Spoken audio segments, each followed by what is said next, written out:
साथियों, स्वागत है आपका self study classes with Sumit Jain YouTube channel में। साथियों, स्टार्ट हो चुका है आज का ये सेशन। जो भी साथी अभी तक आ चुके हैं जल्दी से एक बार वीडियो को लाइक कर दें। और दोस्तों, यहाँ पर अपन बहुत सारी चीजों को यहाँ पर पढ़ेंगे, बहुत सारे प्रश्नों को पढ़ेंगे। नीचे लिंक दी है सेल्फ स्टडी क्लासेस ऐप की, तो आप दोस्तों ऐप को डाउनलोड कर सकते हैं, ठीक है। और जिन भी साथियों को अभी तक कोर्स नहीं लिया दोस्तों आपने, तो आप कोर्स जरूर ले लें, ठीक है। आप इस 90 98 60 92 91 इस नंबर पर संपर्क करें और दोस्तों नोट्स अपने घर मंगवा सकते हैं। एक सप्ताह में आपके घर ये नोट्स भिजवाए जाएंगे, ठीक है। तो जिनको भी हिंदी साहित्य के नोट्स मंगवाना है, एलटी ग्रेड के लिए, टीजीटी पीजीटी के लिए, आरपीएससी नेट आदि एग्जामों के लिए दोस्तों, ठीक है, मास्टर कैडर एग्जाम के लिए हिंदी साहित्य के जिनको भी नोट्स मंगवाना है वो मंगवा सकते हैं। और जिनको भी कोर्स में एडमिशन लेना है वो सेल्फ स्टडी क्लासेस का ऐप डाउनलोड कर लें और दोस्तों एडमिशन ले सकते हैं, ठीक है। और ये पंजाब मास्टर कैडर की बात करें तो ये पंजाब मास्टर कैडर के मॉडल पेपर लॉन्च किए गए हैं। ये मॉडल पेपर में दोस्तों आप एडमिशन ले सकते हैं। 30 model paper, 4500 question plus 2000 extra question, तो कुल मिला के 6500 प्रश्नों का यहाँ पर आपको प्रैक्टिस करने को मिलेगी। साथ ही 4500 क्वेश्चन की पीडीएफ मिलेगी, ठीक है। तो जो भी हमारे साथी हैं, ऑफर चल रहा है दोस्तों। 15 अप्रैल से न्यू बैच स्टार्ट हो रहा है, 15 अप्रैल से, ठीक है। अभी ऑफर है 1200 में 12 महीने, 1212 महीने दोस्तों आप पढ़ सकते हो, निरंतर अध्ययन कर सकते हो, ठीक है। तो ये क्लास अपनी रोज 9 बजे होती है। आपका पहला प्रश्न यहां पर आ गया है कि कोरबी भाषा का उदय किस से हुआ है, बताओ। जल्दी से फटाक से एक बार लाइक कर दो, शेयर कर दो और बेल आइकन को जरूर दबा दिया करो ताकि इंफॉर्मेशन आपके घर तक पहुंचे, आपके मोबाइल तक पहुंचे, ठीक है। सुनील कुमार जी, निशा वर्मा जी, बबीता देवी जी, जल्दी से बताइए कोरबी भाषा का जो उदय माना जाता है वो किससे माना जाता है? पश्चिमी हिंदी से, राजस्थानी से, पूर्वी हिंदी से, या फिर दोस्तों बताओ फटाफट से किससे माना जाता है। और एक बार जल्दी से लाइक भी कर दो। हमारे सभी साथी जितने भी आ चुके हैं और लगभग सभी लोगों को पता है कि सर इस जो प्रश्न का उत्तर है कोरबी। कोरबी यानी कि खड़ी बोली का दूसरा नाम है कोरबी, ठीक है। और इसको कोरबी नाम किसने दिया ये भी बताना है। और ये पश्चिमी हिंदी उपभाषा से इसका उदय माना जाता है, किसका? कोरबी का। और अपन ने पढ़ा है कि कानों के खड़ी बुंदेली ब्रजभान हरि के पास, तो पश्चिमी हिंदी की एक ट्रिक भी अपन ने पढ़ी है, नोट्स में भी ऐसी ट्रिक समाहित की गई हैं, ठीक है। तो कोरबी भाषा का उदय पश्चिमी हिंदी से माना और ये नंबर आपका बिल्कुल सही है। लेकिन एक क्वेश्चन आपके लिए है कि खड़ी बोली को जो कोरबी नाम दिया, ये कोरबी नाम किसने दिया, बताइए। मंजू यादव जी, रोली सिंह जी, जल्दी से बताना है। भाषा विज्ञान की दृष्टि से हिंदी किस प्रकार की भाषा है? चयन करिए जल्दी से। कमलजीत जी, रीना मंडियाल जी, सोनी राय जी, 2 नंबर का क्वेश्चन है कि भाषा विज्ञान की दृष्टि से किस प्रकार की भाषा है हिंदी? फटाक से बताइए, जल्दी से लाइक करिए, फटाफट से, फटाक से करिए जल्दी से। भाषा विज्ञान की दृष्टि से कोरबी के बारे में बताना है। और कोरबी जो हिंदी जो है ये वियोगात्मक मानी जाती है, वियोगात्मक, ठीक है। तो आपका उत्तर एक ही तरफ चला जाएगा, ये नंबर बिल्कुल सही हो जाएगा, ठीक है। ये नंबर सही हो जाएगा, राइट आंसर। नेक्स्ट है भक्ति आंदोलन को ईसाईत की देन किसने माना है? भक्ति आंदोलन को ईसाईत की देन किसने माना है? क्वेश्चन है ग्रियर्सन ने, रामचंद्र शुक्ल ने या फिर हजारी प्रसाद द्विवेदी ने। भक्ति आंदोलन को ईसाईत की देन किसने माना? ईसाईत की देन किसने माना है? ये क्वेश्चन बढ़िया सा आपसे पूछा गया है और आपका देखते हैं उत्तर कहां जा रहा है। भक्ति आंदोलन को ईसाईत की देन किसने माना? लाइक करना है। और सभी लोगों का आंसर आ गया कि सर ग्रियर्सन ने माना भक्ति आंदोलन को ईसाईत की देन। ये क्वेश्चन कई बार आ चुका है, ठीक है। तो बिल्कुल राइट आंसर लगाया आपने ये नंबर। भारतेंदु युग का अन्य नाम क्या है? बहुत ही बढ़िया क्वेश्चन है। भारतेंदु युग का एक अन्य नाम क्या माना जाता है? बताएं जल्दी से। सुधार काल, पुनर्जागरण काल, नवोत्थान युग या फिर नवीन युग? बताओ प्रियंका यादव जी। नोट्स किन किन साथियों को नोट्स मंगवाना है जल्दी से बताना है। और यहां पर 4 नंबर का क्वेश्चन है। 4 का उत्तर है कि सर इसको पुनर्जागरण काल कहते हैं। क्या कहते हैं? पुनर्जागरण काल, यानी कि बी नंबर जिनने भी चयन किया है उनका आंसर बिल्कुल सही है। बी नंबर आपका राइट आंसर है। भारतेंदु का राष्ट्रभक्ति परक नाटक कौन सा है? भारतेंदु का राष्ट्रभक्ति परक नाटक कौन सा है? अंधेर नगरी है, दुर्लभ बंधु है, विशस है, विषमौषधम है, या फिर दोस्तों विद्या सुंदर है? चयन करिए। 5 नंबर का क्वेश्चन है, लाइक करना है, एक बार जल्दी से बताएं। नीचे लिंक दी है सेल्फ स्टडी क्लासेस ऐप की, ठीक है। लवली, माता रानी, बीनू जी जल्दी से बताओ। 5 नंबर का क्वेश्चन है, और ये भारतेंदु जी का राष्ट्रभक्ति परक नाटक कौन सा है? और बिल्कुल सही बताया है कि सर ये जो है ये विशस विषमौषधम है। और ये विशस विषमौषधम क्या है? विशस विषमौषधम क्या है? रूपक के भेद आपने पढ़े हैं। रूपक के कितने भेद होते? 10। तो 10 भेदों में विशस विषमौषधम क्या माना जाता है? बताएं। सीताराम जी, लेट्स प्ले जी, जल्दी से बताना। आचार्य शुक्ल ने हिंदी की प्रथम मौलिक कहानी किसे माना है? रचना काल भी बताना है आपको। बीनू सरोज जी, ज्योति शर्मा जी, फटाफट से बताएं। 6 नंबर का क्वेश्चन है, लाइक करना। संतोष कुमार जी चयन करिए और एक बार शेयर भी कर दीजिए। आचार्य रामचंद्र शुक्ल ने हिंदी की प्रथम मौलिक कहानी किसे माना है? ये बढ़िया सा क्वेश्चन आपसे पूछा गया है, और एक बार जल्दी से लाइक कर दो, अपने मित्रों तक शेयर भी कर दो। 6 नंबर का क्वेश्चन है, और 6 नंबर के क्वेश्चन में आपका राइट आंसर जा रहा है कि सर इंदुमती। रचना काल क्या है? 1900 ईस्वी, ठीक है। तो आपका जो सी नंबर है वो बिल्कुल सही है, ठीक है। महादेवी जी ने अपने समकालीन साहित्यकारों के रेखा चित्र किसमें प्रस्तुत किए हैं? बहुत ही बढ़िया क्वेश्चन है, यहां पर आना है। महादेवी जी ने अपने समकालीन साहित्यकारों के रेखा चित्र किसमें संकलित किए? अतीत के चलचित्र में, पथ के साथी में, बताइए। स्मृति की रेखाएं, बाल गोविंद जी लाइक कर दो, शेयर कर दो अपने मित्रों तक। महादेवी वर्मा जिनका जन्म 1907 में हुआ था। छायावाद के 4 आधार स्तंभों में एक महादेवी वर्मा जी भी है, ठीक है। और 7 नंबर का क्वेश्चन यहां पर जा रहा है, कहां जा रहा है कि सर पथ के साथी। बी नंबर, पथ के साथी, राइट, बिल्कुल सही है। जंजीरें और दीवारें ये किसका संस्मरण है?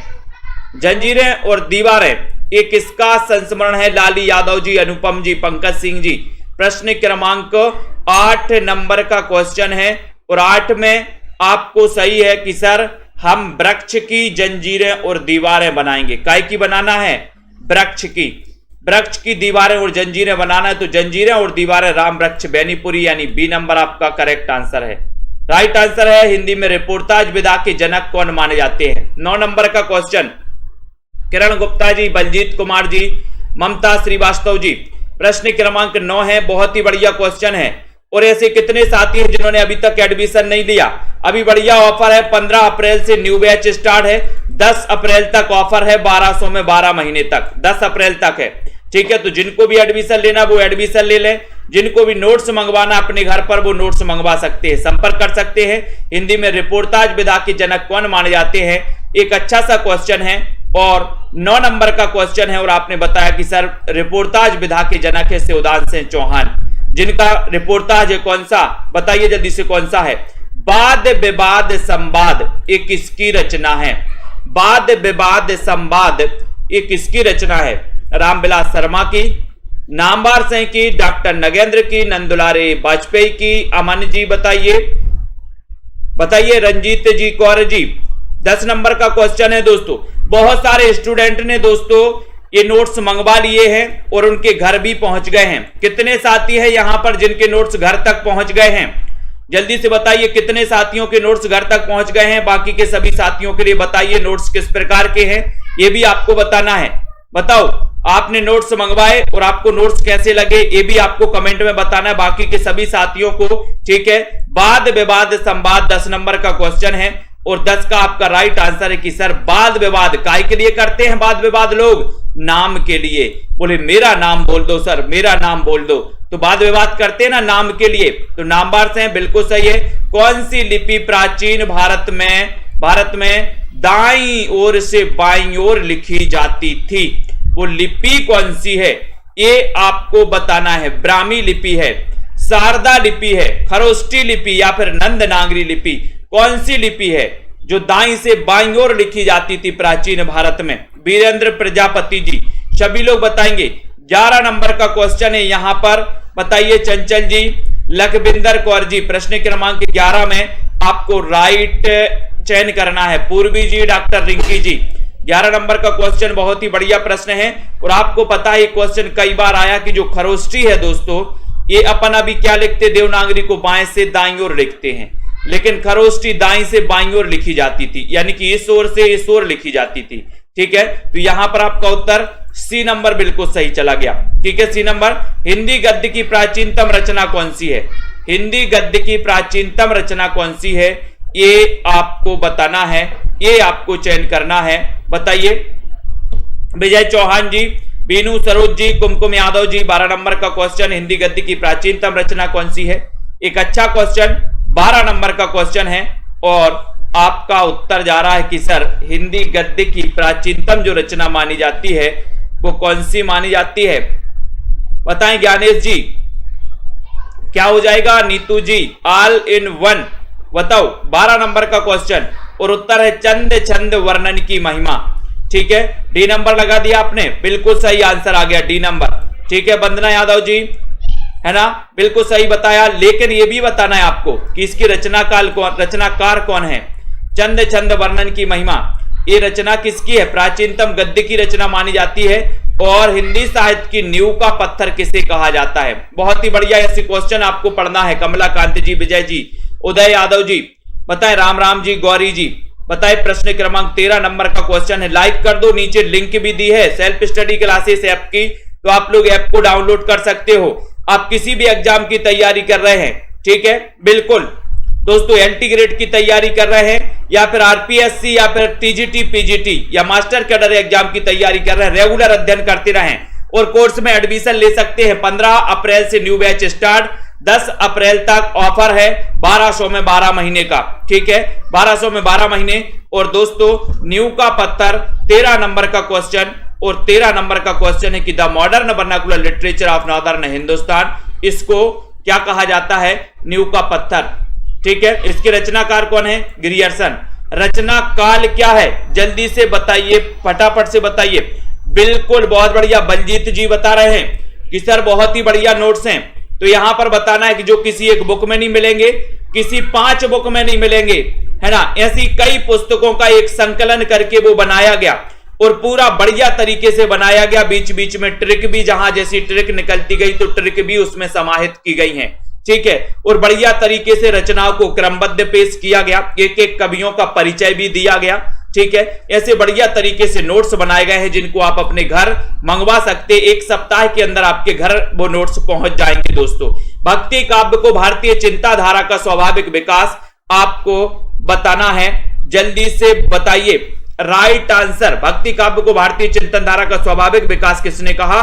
तो बोले सर स्वाभाविक विकास तो हजारों बार होता है, स्वाभाविक विकास हजारों बार तो हजारी प्रसाद द्विवेदी, यानी बी नंबर आपका करेक्ट और राइट आंसर है, बी नंबर सही है। नेक्स्ट है, स्वर्ग की विचार सभा का अधिवेशन निबंध कृति के लेखक कौन है? स्वर्ग की विचार सभा बताओ का अधिवेशन, ये बताना है एक बार। और सब्सक्राइब जरूर कर लीजिए सभी साथी। यहां पर 15 नंबर का क्वेश्चन पूछा गया है आपसे और बिल्कुल लगभग सभी लोग सही बताएंगे। यहां पर जल्दी जल्दी से बताइए। और सभी लोगों ने बताया कि सर इसमें स्वर्ग की विचार सभा तो भारत में ही होगी, यानी भारतेंदु। ठीक है, राइट आंसर। नेक्स्ट क्वेश्चन आपकी स्क्रीन पर आ रहा है। आधुनिक खोजों के अनुसार हिंदी की प्रथम मौलिक कहानी के लेखक कौन है? कहानी के लेखक कौन है? आपको यह भी बताना है कि आधुनिक खोजों के अनुसार हिंदी की प्रथम मौलिक कहानी कौन सी है और उसके लेखक कौन है? विकास भारती जी, बताइए राइट आंसर क्या है यहां पर सही आंसर? सभी लोग बताएं। स्वानु केएम जी, स्वानु जी आपने नोट्स मंगवाए हैं, कैसे लगे आपको नोट्स? जल्दी से बताओ। आधुनिक खोजों के अनुसार हिंदी की प्रथम मौलिक कहानी कौन सी है और उसके लेखक कौन है, ये आपको बताना है। ओम प्रकाश जी, आपका राइट आंसर है कि सर माधवराव सप्रे। माधवराव सप्रे, एक टोकरी भर मिट्टी से सप्रे। शिवानी ठाकुर जी के नोट्स पहुंच गए हैं और लिख रहे हैं कि सर सभी बुक्स में क्यों खोजें अगर एक ही में मिल जाए, इधर उधर क्यों भटकें जब सेल्फ स्टडी क्लासेस नोट में सब कुछ मिल जाए। बहुत बढ़िया शिवानी जी, मतलब अच्छे लगे आपको नोट्स, मजा आ रहा है पढ़ने में। आधुनिक खोजों के अनुसार हिंदी की प्रथम मौलिक कहानी है एक टोकरी भर मिट्टी, जिसके रचनाकार है माधवराव सप्रे, यानी कि आपका जो डी नंबर है वो बिल्कुल सही है। स्वतंत्र रमा और परतंत्र लक्ष्मी उपन्यास के लेखक कौन है? बताना है। गोपाल राम गहमरी है, देवकी नंदन खत्री, लज्जाराम मेहता या फिर श्रद्धाराम फिल्लोरी। 17 नंबर का क्वेश्चन है हर्षिता मौर्य जी, जल्दी से आपको चयन करना है। ज्योति जी बताइए 17 नंबर का क्वेश्चन राइट आंसर क्या है यहां पर, और उत्तर चला जाएगा स्वतंत्र रमा और परतंत्र लक्ष्मी। मैंने आपको कई बार अभी बताया है उपन्यास है, और इस उपन्यास के जो लेखक माने जाते हैं कि सर स्वतंत्र रमा और परतंत्र लक्ष्मी। परतंत्र लक्ष्मी को परतंत्र बनाए हुए हो, लज्जा नहीं आती उमाशंकर जी, लज्जा नहीं आती बोले सर लज्जाराम मेहता, यानी कि आपका जो डी नंबर है वो बिल्कुल राइट आंसर है। कालीचरण किस उपन्यास का पात्र है? बहुत ही अच्छा क्वेश्चन। 18 नंबर के क्वेश्चन में बताना है जगदीश जी। सही आंसर यहां पर क्या है? 9 बजे रोज रात्रि क्लास होती है। पेड क्लासें रोज होती हैं शाम को 5 बजे से 5:40 तक, 6:30 से 7:10 तक। हर संडे को टेस्ट होता है। और दोस्तों अब हम एक व्याकरण का टेस्ट भी चालू कर रहे हैं कल सोमवार से।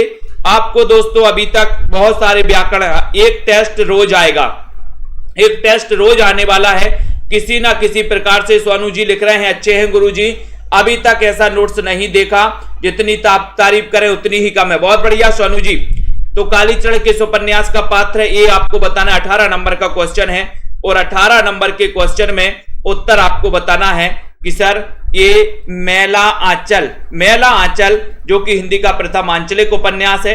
इसके रचनाकार फणीसुरनाथ रेणु हैं, जो कि हिंदी के प्रथम आंचलिक उपन्यासकार हैं।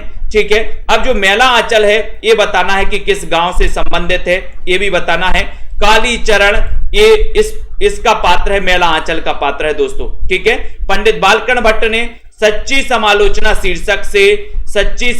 शीर्षक से किस ग्रंथ की आलोचना की? किस ग्रंथ की आलोचना की है ये आपको बताना है। प्रश्न क्रमांक 19 का।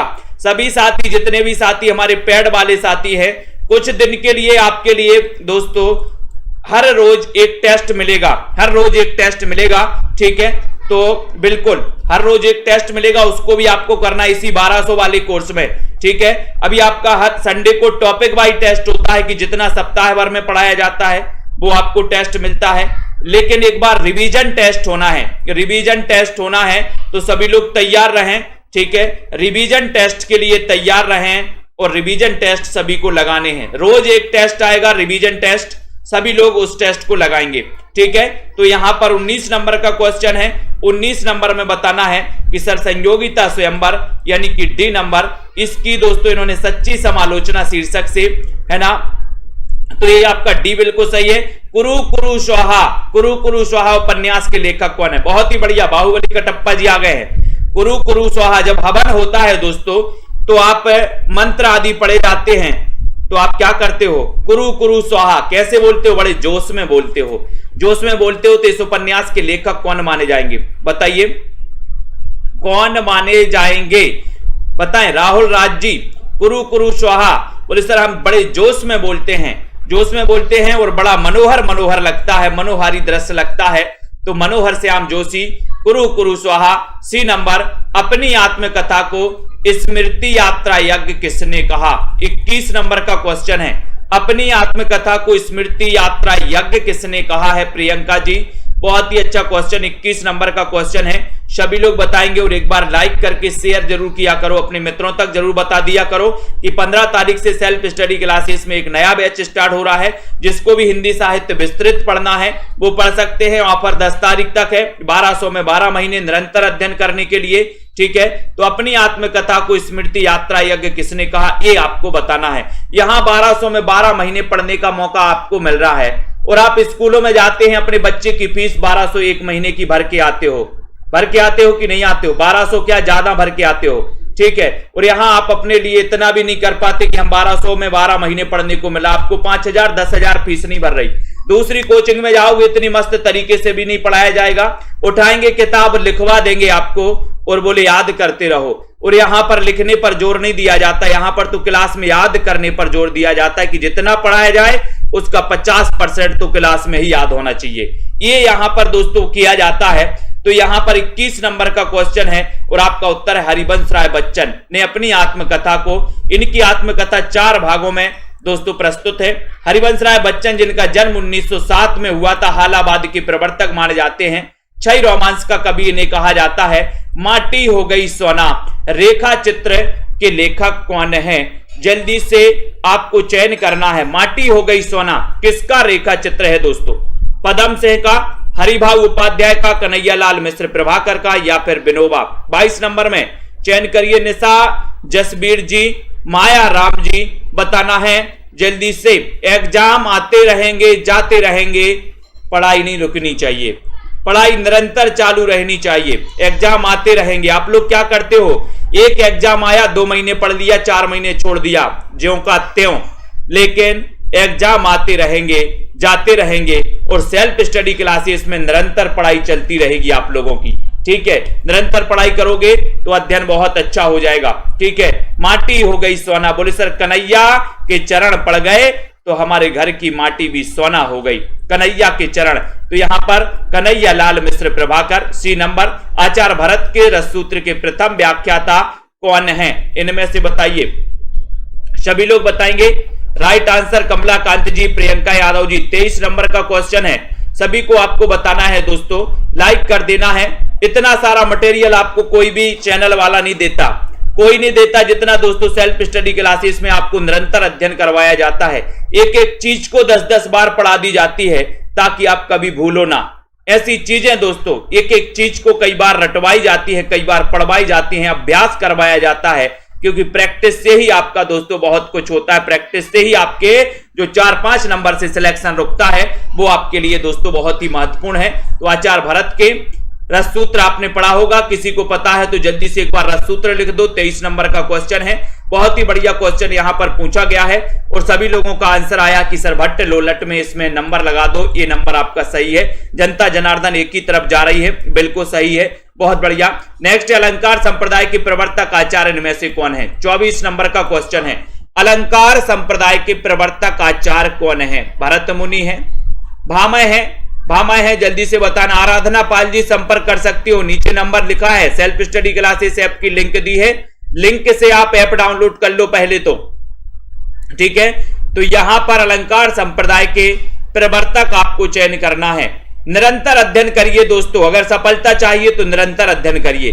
निरंतर अध्ययन करोगे तो कुछ ना कुछ सीखोगे और कुछ ना कुछ क्या, बहुत कुछ सीखोगे। ठीक है, तो यहां पर 24 नंबर का क्वेश्चन है, उत्तर है कि सर अलंकार, अलंकार तो भामा शाह करते हैं। अलंकार कौन करते? भामा शाह करते हैं। तो भामा है यानी कि अलंकार संप्रदाय के प्रवर्तक भामा माने जाते हैं, यानी कि आपका जो बी नंबर है बिल्कुल सही है। हिंदी साहित्य का प्रथम स्वच्छंदतावादी कवि कौन है? बहुत अच्छा क्वेश्चन। प्रथम स्वच्छंदतावादी कवि कौन माना जाता है? बताइए, रुगा जी बताएं। राइट आंसर बताना है राहुल राज जी। क्या हो जाएगा? गेमिंग बर्ड जी, आशा जी, कटप्पा जी बताइए, फटाफट से बताइए। राइट आंसर 25 नंबर का क्वेश्चन है, हिंदी साहित्य का प्रथम स्वतंत्रतावादी कवि कौन है? ये अच्छा क्वेश्चन पूछा गया, 25 नंबर का क्वेश्चन। और सीधा सीधा आंसर जा रहा है कि सर हिंदी साहित्य के प्रथम स्वतंत्रतावादी कवि की बात करोगे श्रीधर पाठक। कोई बताएगा इनका जन्म कब हुआ था? मैंने कई बार आपको बताया है ना। इन्होंने दोस्तों जिन 3 रचनाओं का अनुवाद किया था वो रचनाएं कौन कौन सी हैं ये भी बताना है, और किसका अनुवाद किस नाम से किया है ये भी आपको बताना है। मैंने कई बार याद करवाया है। इस्तवार दाला लेतुत्र हिंदुस्तानी ग्रंथ के लेखक कौन हैं? बताओ, इस्तवार दाला लेतुत्र हिंदुस्तानी। दोस्तों सबसे पहले ये जो ग्रंथ है फ्रेंच भाषा में प्रकाशित हुआ 1939 में। ये दोस्तों ये याद कर लेना है, 1939 की 1839 में इसका प्रथम भाग, द्वितीय भाग 1847 में, और इसका द्वितीय संस्करण जो आपसे पूछा गया था 1871 में। 1871 में इसका द्वितीय संस्करण प्रकाशित हुआ था जो आपसे पूछा गया था क्वेश्चन। ठीक है, और ये जो है फ्रेंच भाषा यानी कि आपका जो दोस्तों सी नंबर है, ये फ्रेंच विद्वान थे। कौन? गार्सा दा तासी। ठीक है। और यहां पर सी नंबर करेक्ट। तो राइट आंसर है हिंदी खड़ी बोली का प्रथम महाकाव्य प्रिय प्रवास।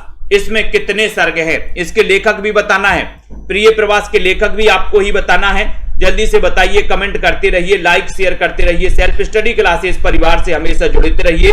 निरंतर अध्ययन के लिए दोस्तों आप कोर्स में एडमिशन ले सकते हैं। 1200 में 12 महीने का एक बहुत ही नॉर्मल प्राइस के लिए दोस्तों ये कोर्स रखा है, ताकि आपका भी अध्ययन चले और हमारा भी दोस्तों क्या चले, हमारा भी ये संस्थान चलता रहे। इतना बहुत ही कम प्राइस में रखा है, ठीक है। बहुत सारे बच्चों को वो आता है कि सर इतना कम प्राइस में आपने कोर्स क्यों रखा है, तो हमें पता है दोस्तों, क्योंकि मैंने भी जिस परिस्थिति से बहुत सारे साथी गुजरते हैं उस परिस्थिति से मैं भी गुजरा हूं। आप अभी 1200 में एडमिशन ले सकते हैं, निरंतर अध्ययन कर सकते हैं और बढ़िया से बढ़िया अध्ययन यहां पर करवाया जाता है, बढ़िया से बढ़िया प्रैक्टिस करवाई जाती है, बढ़िया से बढ़िया दोस्तों हर एक चीज उपलब्ध करवाई जाती है, ठीक है। तो हिंदी खड़ी बोली का प्रथम महाकाव्य प्रिय प्रवास, इसमें कितने सर्ग हैं? 17 सर्ग हैं। इसके रचनाकार कौन है? अयोध्या से उपाध्याय हरिऔध। ये पंजाब मास्टर कैडर में क्वेश्चन आया था पिछली बार कि खड़ी बोली का प्रथम महाकाव्य कौन सा है, तो यही है प्रिय प्रवास, जिसमें कितने सर्ग हैं? 17 सर्ग। कोई रचना काल बताएगा इसका, प्रिय प्रवास का रचना काल भी आपको बताना है। दिगंबर में कौन सी संधि है? 28 नंबर का क्वेश्चन, जल्दी से बताएं। शिवानी ठाकुर जी, प्रियंका यादव जी, लाइक कर दीजिए। मोहित जी, राइट आंसर क्या हो जाएगा जल्दी से बताएं।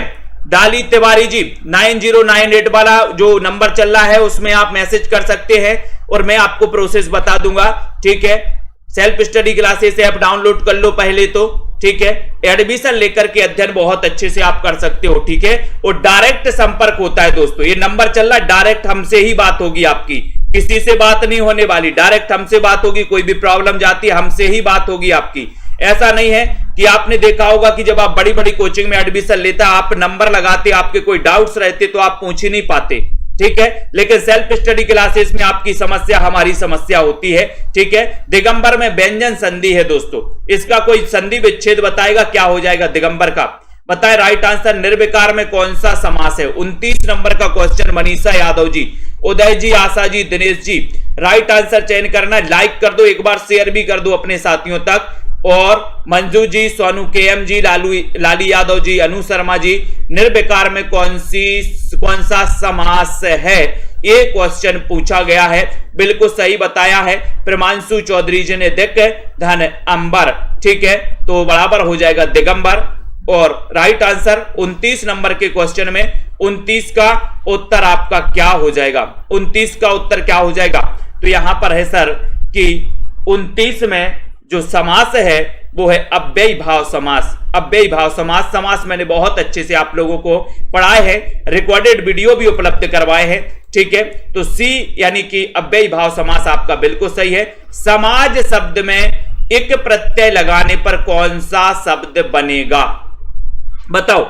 यहां पर शब्द शुद्धि भी आपसे पूछ ली गई, सामाजिक, सामाजिक, समजिक या फिर सामाजिक, तो बताएं।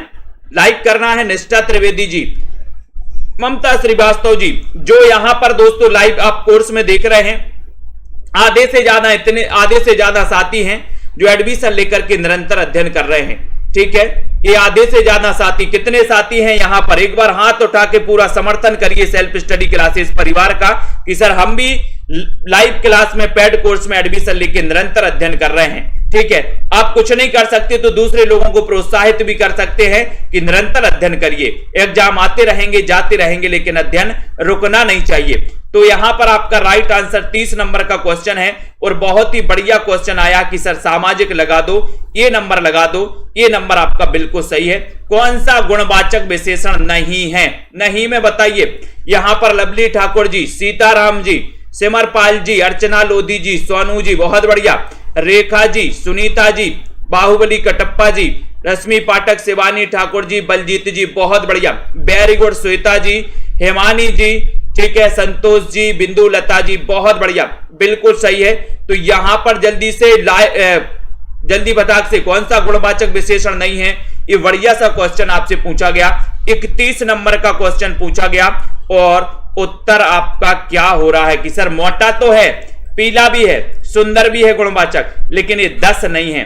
10 नहीं है गुणवाचक, यानी कि डी नंबर आपका बिल्कुल सही है। विजय जी, ठीक है। रश्मि पाठक जी, अंधे के हाथ बटेर लगना लोकोक्ति का सही अर्थ क्या है? पूनम जी, वेरी गुड। जाहिद अली जी, लाइन लगी है दोस्तों, है ना। भावना गंगवार जी, बिल्कुल सही है। आराधना जी, मोहित जी, जया नितवाल जी, अनीता जी, वेरी गुड। ममता जी, अंधे के हाथ बटेर लगना लोकोक्ति का सही अर्थ क्या है? 32 नंबर का क्वेश्चन है और 32 में आपको बताना है, तो उत्तर क्या हो जाएगा?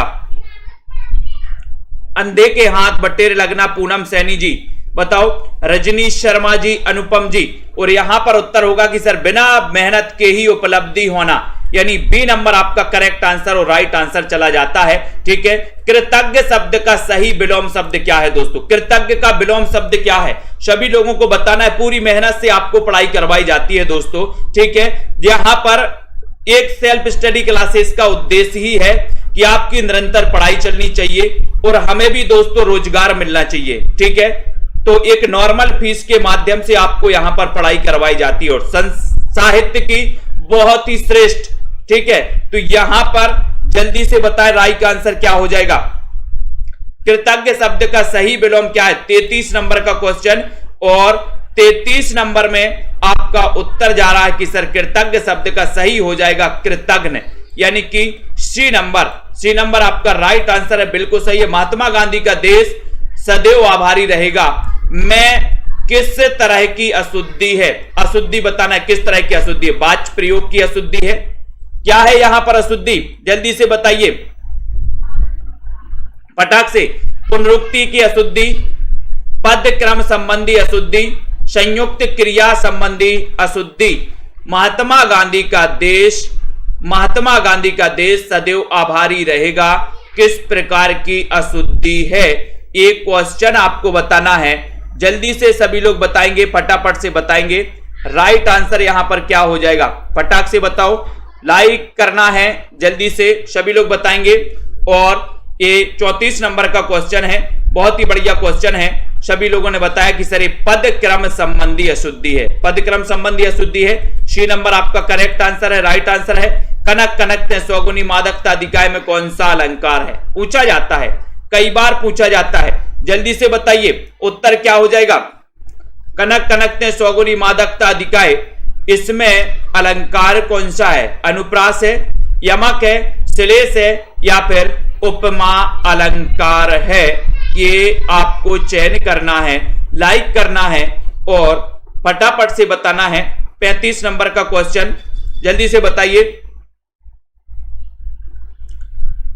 35 नंबर के क्वेश्चन में और सभी लोगों ने बताया कि सर यमक अलंकार लगा दो, यानी कि बी नंबर लगा दो, यमक बिल्कुल सही हो जाएगा। संकीर्ण का सही विलोम क्या है? 36 नंबर का क्वेश्चन, संकीर्ण का सही विलोम शब्द आपको चयन करना है। विश्वास मलिक जी, सीताराम जी, तो यहां पर आपको बता दें मैं दोस्तों कि पूरे भारत से, चाहे कर्नाटक हो, केरल हो, पंजाब हो, हरियाणा हो, हिमाचल प्रदेश हो, राजस्थान हो, उत्तर प्रदेश हो, मध्य प्रदेश हो, यहां से सारे साथी इस क्लास में दोस्तों अटेंड कर रहे हैं इस क्लास को, ठीक है।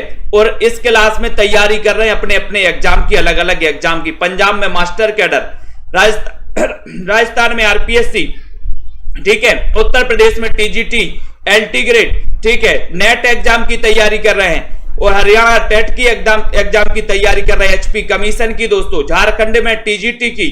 तो बहुत सारे राज्यों से यहां पर स्टूडेंट एकत्रित हुए हैं। और संकीर्ण का सही विलोम क्या है? 36 नंबर का क्वेश्चन है, बढ़िया सा क्वेश्चन आपसे पूछा गया है कि संकीर्ण का विलोम होता है दोस्तों विस्तीर्ण, विस्तीर्ण होता है, यानी कि डी नंबर आपने बिल्कुल सही लगाया, ठीक है, बिल्कुल सही है। नेक्स्ट देखो, भाषा शब्द की उत्पत्ति किस धातु से हुई? 37 नंबर का क्वेश्चन, ये क्वेश्चन कई बार पूछा गया दोस्तों, भाषा शब्द की उत्पत्ति किस धातु से हुई है? देखते हैं कौन कौन सही बताते हैं, जल्दी से बताइए। भाष्य से हुई है, भाष्य से हुई है, भाष्य या फिर भाष्य से हुई है। अमन जी, सभी लोग बताएंगे राइट आंसर, जल्दी जल्दी से बताएं, लाइक करना है। एडमिशन लेना है तो ले सकते हैं। डाली तिवारी जी, भाषा शब्द की उत्पत्ति किस धातु से हुई है? एडमिशन लेने से क्या होता है कि नॉर्मल फीस आपसे ली जाती है और आप दोस्तों निरंतर अध्ययन कर सकते हैं। जब क्लासें चलती हैं तो आपके मन में एक रहता है, रोज क्लास जब चलती है तो आपके मन में रहता है कि हमें रोज क्लास अटेंड करना है, एक प्रेशर रहता है और बिना प्रेशर के कुछ नहीं होता। जब आपका एग्जाम होता है तो आप पढ़ाई करने लगते हो, जब आपका एग्जाम नहीं होता तो आप पढ़ाई नहीं करते। और जब आप एडमिशन में दोस्तों आते हो, एडमिशन लेते हो कोर्स में, तो आपके लिए प्रेशर रहता कि हमें क्लास रोज अटेंड करनी है, लाइव क्लास पढ़नी है, रोज टेस्ट लगाना हर संडे, एक वो प्रेशर रहता है, तो आप पढ़ाई निश्चित रूप से करते हो। ठीक है, तो एडमिशन का ये फायदा होता है और साथ ही आपको बहुत बढ़िया बढ़िया ट्रिक मिलती है, रेगुलर अध्ययन चलता है। डी नंबर आपका बिल्कुल सही है। ठीक है, खड़ी बोली हिंदी का अन्य नाम क्या है? 38 नंबर का क्वेश्चन है, बिल्कुल बताइए जल्दी से, नेट का पेपर सॉल्व नहीं होता। खड़ी बोली हिंदी का अन्य नाम क्या है? बहुत सारे नेट के मैंने करवा दिए, यूट्यूब पर डले हुए हैं। आशा कुमावत जी, खड़ी बोली हिंदी का अन्य नाम क्या माना जाता है? सौरभ मौर्य जी बताइए, तनु जी 38 नंबर के क्वेश्चन में। और लाइक कर दीजिए सभी साथी। यहां पर राइट आंसर क्या हो जाएगा बताइए? बिल्कुल नितिन सागर जी है हमारे। ठीक है, राहुल जी, विजय चौहान जी, 38 नंबर का क्वेश्चन। और आपको पता है कि सर इसे क्वरबी कहा जाता है। मैंने आपसे पूछा था कि इस खड़ी बोली को क्वरबी किसने कहा, क्वरबी नाम किसने दिया? बताइए रितेश जी। वर्ष 1955 में गठित प्रथम राजभाषा आयोग के अध्यक्ष कौन थे? 39 नंबर का क्वेश्चन, सरोज सिबी जी बताइए। राइट आंसर बताना है। उत्तर यहां पर क्या हो जाएगा? हिंदी साहित्य और साहित्य समाज का दर्पण होता है दोस्तों। साहित्य को तो सभी लोग पढ़ें, और साहित्य मैं बता रहा हूं कि जब से बहुत सारे साथी ये कहते हैं कि सर मुझे साहित्य बहुत कठिन लगता था, जब किताब खोलते थे तो ऐसा लगता था कि अलग रख दो, रचनाओं के सन याद नहीं होते थे, रचनाएं याद नहीं होती थी। जब से सेल्फ स्टडी क्लासेस से जुड़े हैं, रचनाएं दोस्तों रट गई हैं, रचनाओं के सन याद होने लगे, कवियों के जन्म क्रम याद होने लगे। ठीक है, जो कि नेट में बहुत सारे पूछे जाते हैं। तो 1955 में पूछा गया, 39 नंबर के लिए पूछा गया, और 39 नंबर में आपका सीधा आंसर जा रहा कि सर बीजी खैर लगा दो, ये नंबर लगा दो, सही होगा। ठीक है, नेक्स्ट देखो, आकाशदीप कहानी संग्रह है किसका है? 40 नंबर का क्वेश्चन, पूनम सैनी जी बताइए। राइट आंसर क्या हो जाएगा यहां पर? सभी लोग बताएं, निशा वर्मा जी, और शेयर भी कर दो सभी साथी। आकाशदीप कहानी संग्रह के रचनाकार कौन है? 40 नंबर का क्वेश्चन है, नीचे लिंक दी है ऐप की, सेल्फ स्टडी क्लासेस ऐप की, डाउनलोड करें दोस्तों फटाफट से। और आकाशदीप कहानी संग्रह के रचनाकार कौन है दोस्तों? बहुत सारी कोचिंग आपने पढ़ी होंगी, बहुत सारी चीजें, कई जगह एडमिशन लेकर दोस्तों आपने पढ़ाई की होगी, लेकिन सब जगह से उदास होकर जब सेल्फ स्टडी क्लासेस ऐप में आते हैं तो दोस्तों आपको मजा आने लगता है पढ़ाई करने में, है ना। बहुत सारे साथियों के मुंह से मैंने खुद सुना है, फोन लगा के बताते हैं कि सर जब तक क्लास नहीं होती मन नहीं लगता, ऐसा लगता है कि कुछ छूट रहा है, दिन में कुछ छूट रहा है, कुछ भूल रहे हैं। ठीक है, तो आकाशदीप कहानी संग्रह ये किसका है? 40 नंबर का क्वेश्चन आपको बताना है। और 40 नंबर में आपका सीधा आंसर जा रहा कि सर जयशंकर प्रसाद, जिनका जन्म 1889 में हुआ था। 1889 में प्रसाद ने 3 उपन्यास लिखे थे दोस्तों, कंकाल, तितली और इरावती, जिनको आपको बहुत अच्छे से पढ़ना है, याद भी करना। बी नंबर आपका बिल्कुल सही है। राजा निर्बसिया बताना है, राजा निर्बसिया, सिमी टंडन जी, राजा निर्बसिया कहानी के रचनाकार कौन है? ये आपको जल्दी से बताना है। तो राजा निर्बसिया कई बार पूछा गया, 41 नंबर का क्वेश्चन है। आयुष प्रजापति जी, अमिता राणा जी बताएं क्या हो जाएगा? रावंत जी, दिनेश कुमार जी, 10 तारीख तक ये ऑफर दिया गया है आप लोगों को, 10 अप्रैल तक 1200 में 12 महीने। जिन भी साथियों को एडमिशन लेना है बिल्कुल भी नहीं सोचना है यार, 1200 रुपए आपके लिए नॉर्मल फीस रखी गई। ऑफर दिया गया कि हमारे वो सभी साथी आ जाएं और सभी साथी पढ़ें। 5000 10,000 फीस वाली कोई बात नहीं यहां पर। ठीक है, तो राजा निर्बसिया कहानी के रचनाकार कौन है? 41 नंबर का क्वेश्चन, और बहुत ही बढ़िया है कि सर कमलेश्वर है, ये सी नंबर आपका बिल्कुल सही है। ठीक है, सचेतन कहानी आंदोलन के प्रवर्तक कौन माने जाते हैं? 42 नंबर का क्वेश्चन, महीप से गंगा प्रसाद विमल, अमृत राय या फिर राकेश वत्स माने जाते हैं। प्रियंका जी, रिंकू वर्मा जी, 42 नंबर का क्वेश्चन है। सुनीता चौधरी जी, सचेतन कहानी, और मैंने इसको याद भी करवाया था, ट्रिक भी बताई थी आपको। बताइए क्या ट्रिक बताई थी, क्या ट्रिक बताई थी, वो भी आपको बताना है। बताए राजकुमारी जी, ठीक है, चयन करिए।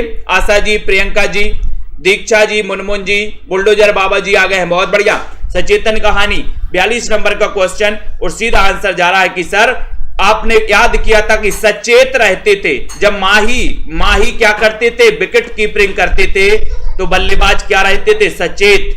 सचेत रहते थे बल्लेबाज। जब माही से क्या बनेगा, महीप से ए नंबर, ठीक है। चमार की चाय कहानी के लेखक कौन है? चमार की चाय, बोले सर चमार की चाय के लिए तो बेचैन है निर्मला यादव जी, ठीक है। बताइए, यहां पर बनवारी लाल जी भी है राजस्थान से, बहुत बढ़िया। राहुल राज जी बताइए चमार की चाय कहानी के लेखक कौन है? संध्या, शिवाजी, मुकनद जी, प्रेमांशु जी। लाइक करते हुए शेयर करिए सभी साथी, हमारे जितने भी साथी हैं दोस्तों, सेल्फ स्टडी क्लासेस परिवार से जुड़े रहें, अध्ययन करते रहें हम आपके लिए और आप हमारे लिए, इसी प्रकार से जुड़े रहें। सेल्फ स्टडी क्लासेस परिवार को बहुत बड़ा परिवार बनाना है और सभी साथियों को जोड़ना है। चमार की चाय कहानी के लेखक कौन? इतना अच्छा क्वेश्चन आपसे पूछा गया, इतना बढ़िया सा क्वेश्चन आपसे पूछा गया है, तो एक बार जल्दी से क्यों ना यहां पर लाइक कर दी जाए, शेयर कर दिया जाए। और हम बोले सर शिवराज से बेचैन है चमार की चाय के लिए। डी नंबर, रक्षाबंधन कहानी के रचनाकार कौन है? 44 नंबर का क्वेश्चन है, सभी लोग बताएंगे। शेयर भी कर दो, अपने सभी साथियों को बता दो कि 15 अप्रैल से न्यू बैच स्टार्ट हो रहा है। शुरुआत से आपको पढ़ाएंगे, हिंदी भाषा से आपको पढ़ाएंगे, देवनागरी लिपि पढ़ाएंगे, हिंदी साहित्य के लेखन के स्रोत पढ़ाएंगे, आदिकाल, भक्तिकाल, रीतिकाल पढ़ाएंगे, भारतेंदु द्विवेदी योग, ठीक है, छायावाद, प्रगतिवाद, प्रयोगवाद, नई कविता, ठीक है, नवगीत, साठोत्तरी कविता, ये सारी की सारी चीजें पढ़ाएंगे। निबंध, नाटक और दोस्तों उपन्यास, कहानी, आत्मकथा, इनका पूरा नंबर क्रमबद्ध आपको पढ़ाया जाएगा। रक्षाबंधन कहानी के रचनाकार कौन है? ये 44 नंबर का क्वेश्चन है। और रक्षाबंधन में आपने बताया कि सर रक्षाबंधन तो विश्व में मनाई जाती है, विश्व भर में मनाई जाती है, तो विश्वम्भरनाथ शर्मा कौशिक, यानी कि ये नंबर बिल्कुल सही है। इन मुसलमान हरिजनन पर कोटन हिंदू बारिये, 45 नंबर का क्वेश्चन। ये पंक्ति किसकी या किस से ली गई है दोस्तों, किस रचना से ली गई है? किरण गुप्ता जी, विवेक यादव जी बताइए, सविता जी किस रचना से ली गई है? फटाफट से बताइए,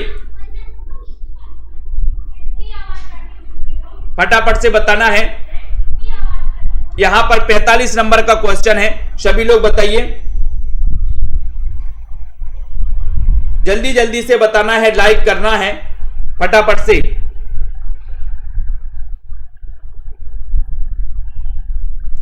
बहुत ही अच्छा क्वेश्चन है दोस्तों। ये भारतेंदु जी को अपन को याद करना है। भारतेंदु जी की ये पंक्ति है, भारतेंदु जी की पंक्ति तो आप पढ़ते ही होंगे। भारतेंदु जी को पता ही है कि 1850 में इनका जन्म हुआ और 1885 में दोस्तों इनकी क्या हो गई, मृत्यु हो गई, ठीक है। और ये जो पंक्ति ली गई है 45 नंबर के क्वेश्चन में, बहुत ही बढ़िया क्वेश्चन है, उत्तरार्ध भक्तमाल, यानी कि डी नंबर, राइट, बहुत बढ़िया। अयोध्या सिंह उपाध्याय हरिऔध की प्रथम रचना कौन सी है? प्रथम रचना बताना है, प्रिय प्रवास है, प्रिय प्रवास है, जल्दी से बताएं। 46 नंबर का क्वेश्चन है, फटाफट से लखविंदर जी, राजकुमार जी, सीमा जी, सविता जी। अयोध्या सिंह उपाध्याय हरिऔध जिनका जन्म हुआ था दोस्तों कब? 1865 में, 1865 में जन्म हुआ, ठीक है। इन्होंने एक दोस्तों इनकी प्रथम जो रचना मानी जाती है कृष्ण शतक मानी जाती है। रसकलश इनकी नायिका भेद से संबंधित रचना मानी जाती है दोस्तों, रसकलश। और प्रिय प्रवास इनका खड़ी बोली, हिंदी का खड़ी बोली का दोस्तों प्रथम महाकाव्य माना जाता है, जिसका रचना काल आपको ही बताना है 17 सर्गों के साथ। अयोध्या सिंह उपाध्याय हरिऔध की प्रथम रचना पूछी गई तो कृष्ण शतक लगा देना, ठीक है, ये भी याद कर लेना। वैदेही वनवास भी इनका प्रबंध काव्य है दोस्तों। तो यहां पर आपका उत्तर हो जाएगा, यहां पर उत्तर हो जाएगा कृष्ण शतक। नेक्स्ट है, खड़ी बोली के समर्थकों को हठी और मूर्ख किसने कहा? 46 नंबर का क्वेश्चन, जल्दी से बताएं।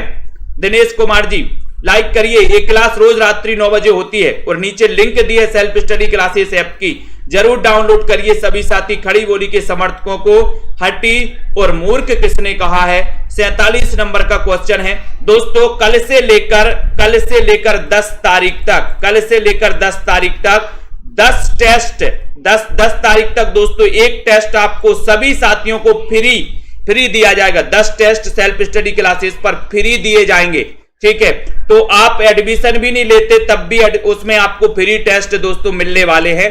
तो कल से लेकर 10 टेस्ट आप फ्री लगा सकते हैं और बहुत सारे टेस्ट भी उसमें उपलब्ध है। समय समय पर प्रतियोगिताएं भी होती रहती हैं। तो सेल्फ स्टडी क्लासेस बढ़िया आपके लिए प्रैक्टिस के लिए दोस्तों बना हुआ है। एडमिशन भी ले सकते हैं और दोस्तों फ्री में भी पढ़ सकते हैं। खड़ी बोली के समर्थकों को हठी और मूर्ख किसने कहा? 47 नंबर का क्वेश्चन है और उत्तर हो जाएगा जगन्नाथ दास रत्नाकर ने, यानी कि आपका उत्तर बी नंबर चला गया। बिल्कुल सही बताया है सविता जी, राहुल जी ने। ठीक है, कौन सी रचना भारतेंदु की नहीं है? प्रश्न क्रमांक 48 में बताइए। 48 का क्वेश्चन है और यही प्रश्न पूछा गया था दोस्तों। बताओ 48 में कौन सी रचना भारतेंदु की नहीं है? ये क्वेश्चन पूछा गया मंजीत जी, और ये क्वेश्चन शायद पूछा गया था टीजीटी या पीजीटी में, कौन से एग्जाम में पूछा गया था? आशा जी, सुनीता रानी जी, सभी लोग बताएं उत्तर क्या हो जाएगा? हो जाएगा निम्न में से कौन सी रचना भारतेंदु? सभी साथी बताएंगे जल्दी से। राइट आंसर क्या है? कौन सी रचना भारतेंदु की नहीं है? इतना अच्छा क्वेश्चन पूछा गया 48 नंबर में, और उत्तर हो गया कि सर अपवर्ग पंचक तो है, दान लीला भी है, विजय बल्लरी भी है, लेकिन ये प्रेम संपत्ति लता नहीं है। तो प्रेम संपत्ति लता किसकी है? बताओ। मैंने कई बार आपको बताया बाल गोविंद जी, प्रेम संपत्ति लता के रचनाकार कौन है? प्रेम ही जिनकी संपत्ति है वो कौन है? ठाकुर जगमोहन विश्वास मलिक जी। वेरी गुड, बहुत बढ़िया। जनता जनार्दन बिल्कुल बहुत होशियार हो गई आजकल। भारतेंदु की खड़ी बोली में रचित कविताओं का संग्रह कौन सा है दोस्तों? भारतेंदु जी, जिनके नाम पर दोस्तों भारतेंदु युग का नाम पड़ा, जहां पर दोस्तों गद्य की विधाओं का उदय होता है, भारतेंदु युग से ही माना जाता है, और सबसे पहले नाटक का उदय होता है। ठीक है, तो भारतेंदु की खड़ी बोली में रचित कविताओं का जो संग्रह है, ये क्वेश्चन कई बार आया है। रमेश जी, सभी लोग बताएंगे। श्वेता जी, राइट आंसर क्या है यहां पर? भारतेंदु की खड़ी बोली में रचित कविताओं का संग्रह कौन सा? 49 नंबर का क्वेश्चन है, और सभी लोगों का आंसर आया है कि सर खड़ी खड़ी हमने फूलों का गुच्छा, हमने खड़े खड़े फूलों का गुच्छा उठा लिया। खड़े खड़े क्या उठा लिया? फूलों का गुच्छा। तो यहां पर खड़ी बोली और खड़े खड़े फूलों का गुच्छा उठा लिया, तो सी नंबर आपका बिल्कुल सही है। लाल टीन की छत किसका उपन्यास है? 50 नंबर का क्वेश्चन। लाल टीन की छत के नीचे आपको कैसा लगता है? अब जैसे धूप चल रही है, धूप में बहुत धूप में आए हो आप, और लाल टीन की छत के नीचे आपको खड़ा कर दिया जाए, धूप में से आए हो, तो आपको कैसा लगेगा? कैसा लगेगा बताइए जल्दी से, फटाफट से बताइए। राइट आंसर जसबीर जी, विजय जी, पिंकी जी, मोकनत जी बताएं, उदय जी, रजनी बालाजी, संतोष जी, अनिल तिवारी जी कि लाल टीन की छत के नीचे तो बड़ा निर्मल निर्मल लगेगा। बोले सर निर्मल निर्मल लगेगा क्योंकि हम धूप में से यहां से आए हैं, हम लाल टीन की छत के नीचे गए तो हमें निर्मल निर्मल लग रहा है। तो लाल टीन की छत उपन्यास किसका होगा? बोले सर निर्मल वर्मा का होगा। ठीक है, तो सभी साथियों को धन्यवाद। मैं आपको बता देते हैं, ठीक है, तो आपको यहां पर आपका प्रश्न है लाल टीन की छत, ये उपन्यास किसका है? जल्दी से बताना है फटाफट से, और एक बार लाइक कर दें। सभी साथी जिनको नोट्स मंगवाना है वो संपर्क करें। लाल टीन की छत ये उपन्यास किसका है? बताइए। अयोध्या सिंह उपाध्याय हरिऔध का, श्रीनिवास दास का, निर्मल वर्मा का, या फिर गोपाल राम गहमरी का? सभी लोग बताएंगे एक साथ और कमेंट जरूर करें। सभी साथी कमेंट कर लें फटाफट से, वीडियो को लाइक भी कर दें दोस्तों, जल्दी से लाइक कर दो फटाक से। बहुत ही बढ़िया, ये दोस्तों आपका है, जल्दी बताना है यहां पर।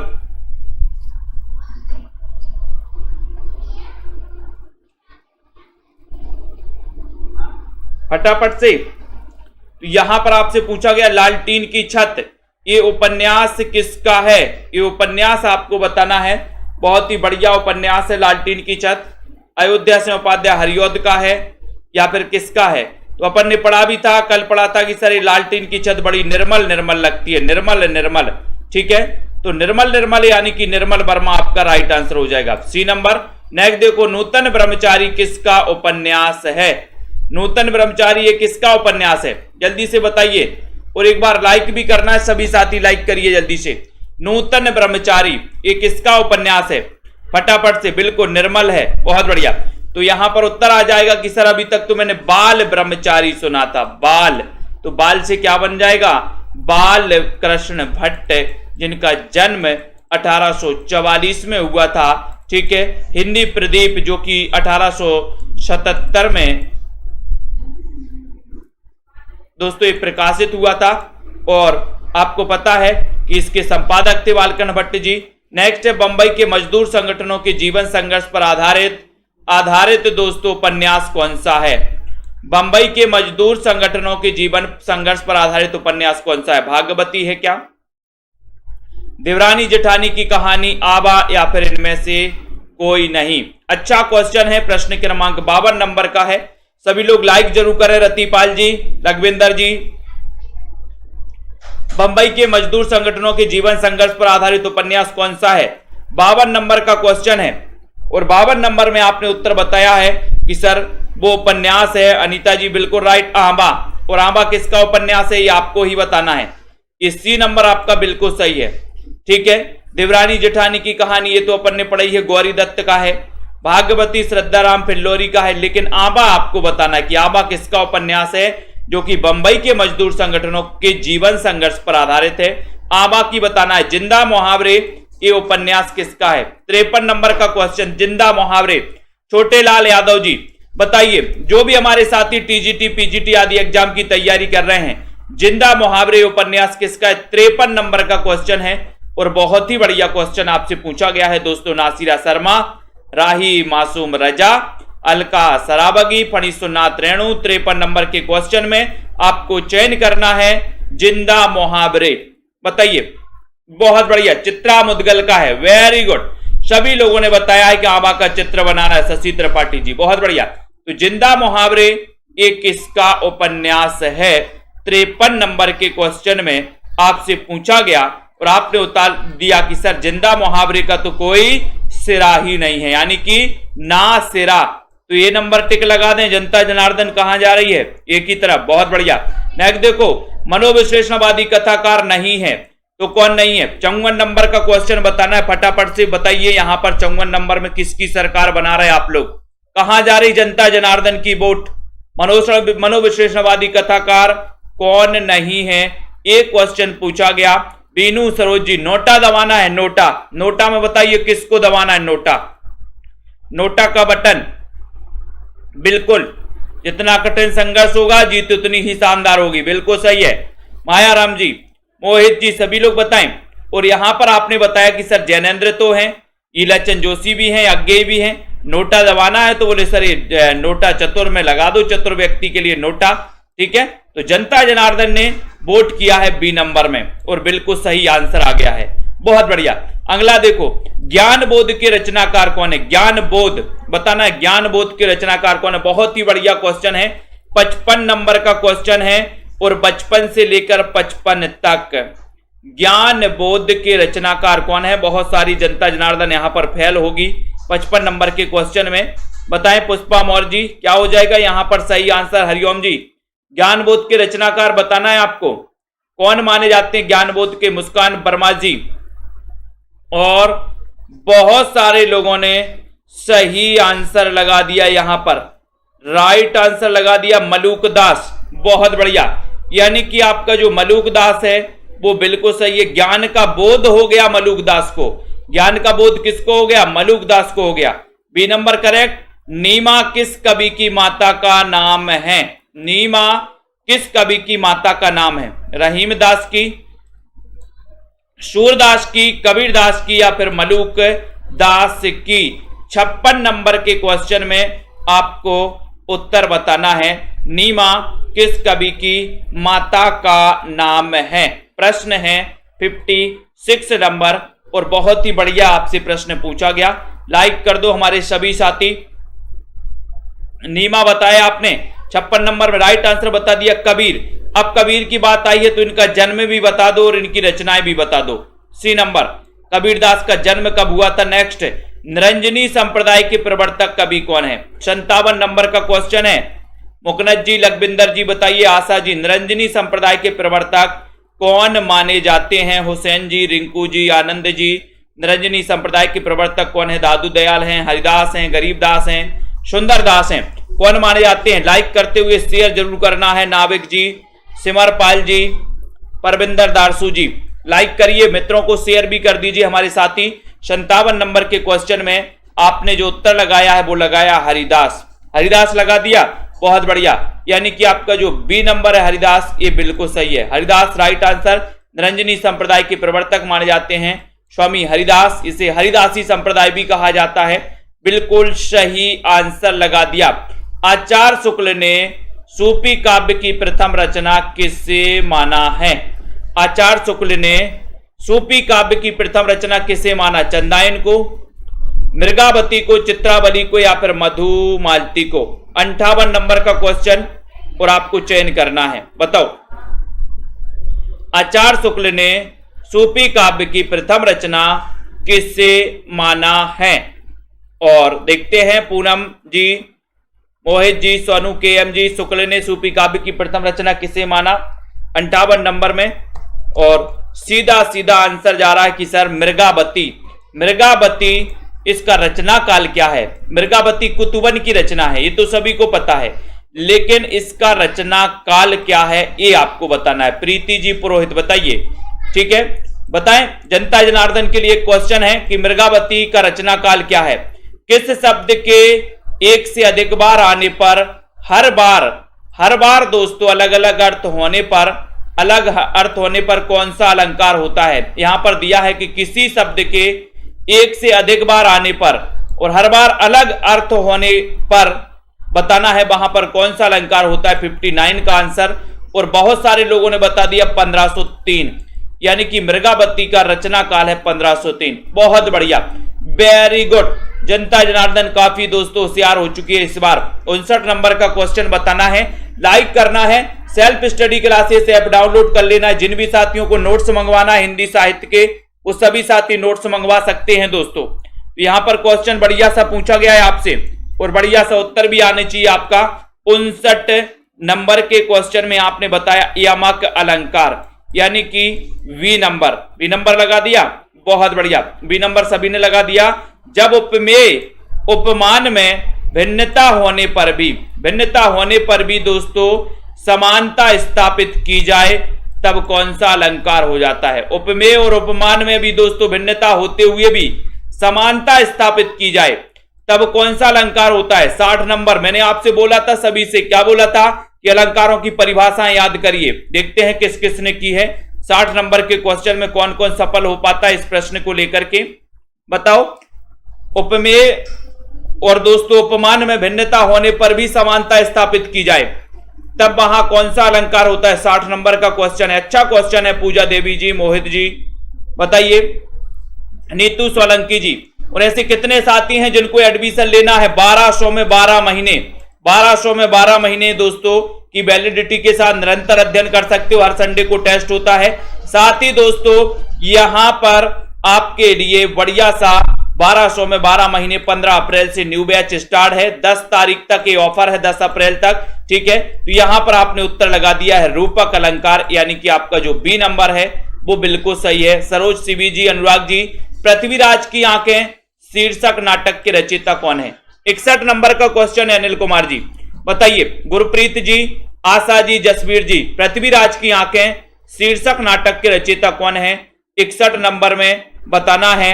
आनंद जी बिल्कुल संपर्क कर सकते हो, जिनको भी नोट्स मंगवाना है वो नोट्स मंगवा सकते हैं। जिनको भी कोर्स में एडमिशन लेना है लाइव कोर्स में वो ले सकते हैं, जहां पर लाइव क्लासें भी मिलती हैं, रिकॉर्डेड कोर्स भी मिलता है, टॉपिक वाइज टेस्ट भी मिलते हैं, हर संडे को टेस्ट भी होता है, ठीक है। ट्रिकी वीडियो भी मिलते हैं दोस्तों, डाउट्स वाले वीडियो भी मिलते हैं। पृथ्वीराज की आंखें शीर्षक नाटक के रचयिता कौन है? 61 नंबर के क्वेश्चन में आपसे पूछा गया और 61 नंबर में आपने उत्तर बता दिया है कि सर वो है राम कुमार वर्मा, यानी कि सी नंबर आपका बिल्कुल सही है। सी नंबर आपका राइट आंसर है। सर्वेश्वर दयाल सक्सेना की नाट्य कृति का नाम क्या है? बहुत अच्छा क्वेश्चन है।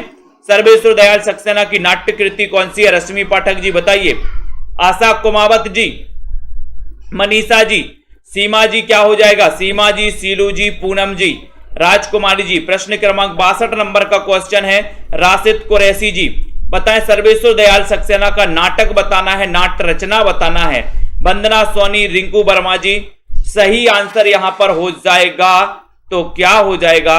राइट आंसर बताया कि सर बकरी इनकी नाट्य रचना है और बकरी की क्या करना है अपन को? सर्वे करना है, सर्वे। बहुत बढ़िया, बिल्कुल राइट आंसर। नेक्स्ट है हिंदू मुस्लिम एकता को प्रतिपादित करने वाला नाटक कौन सा है? बताओ। हिंदू मुस्लिम एकता को प्रतिपादित करने वाला नाटक आपको चयन करना है, नाटक आपको बताना है।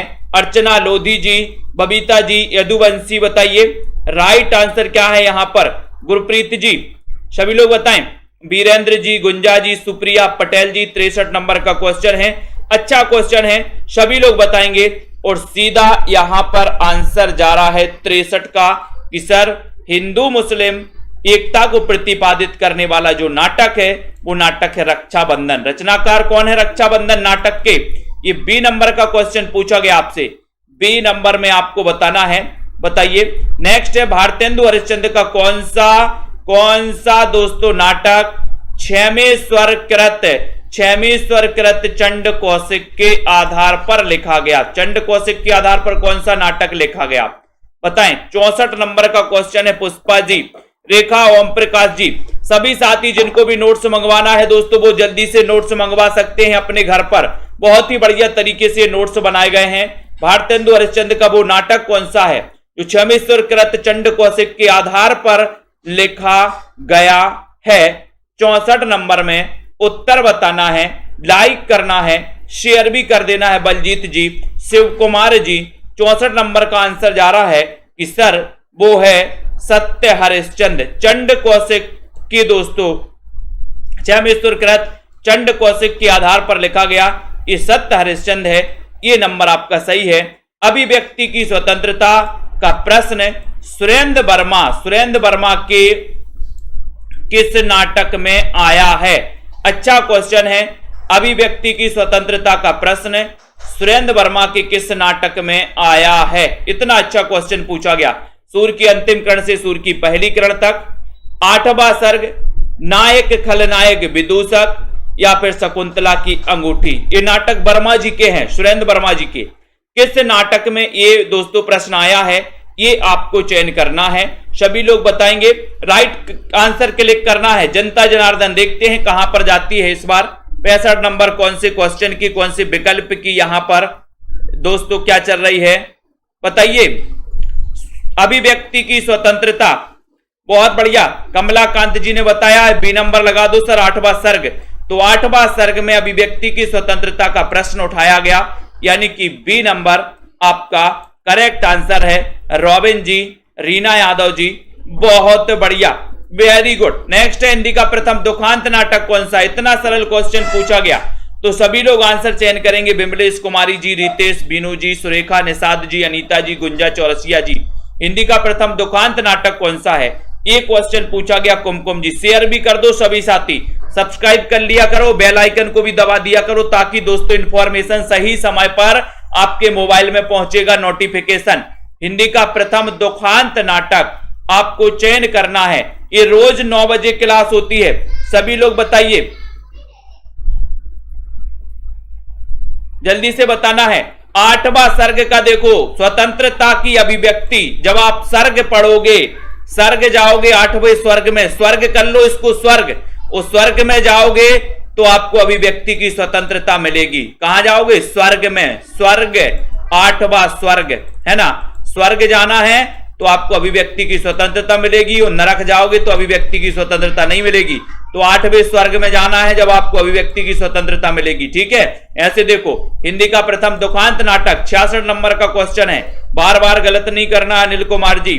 और आपको पता है कि सर प्रथम दुखांत नाटक तो तब होता है जब रण में जाते हैं, कोई रण में जाते हैं, रणधीर प्रेम मोहिनी। बोले सर जब रण में जाते हैं और रणभूमि में मारे जाते हैं तो दुखांत दुख होता है, दुखांत होता है, दुख होता है।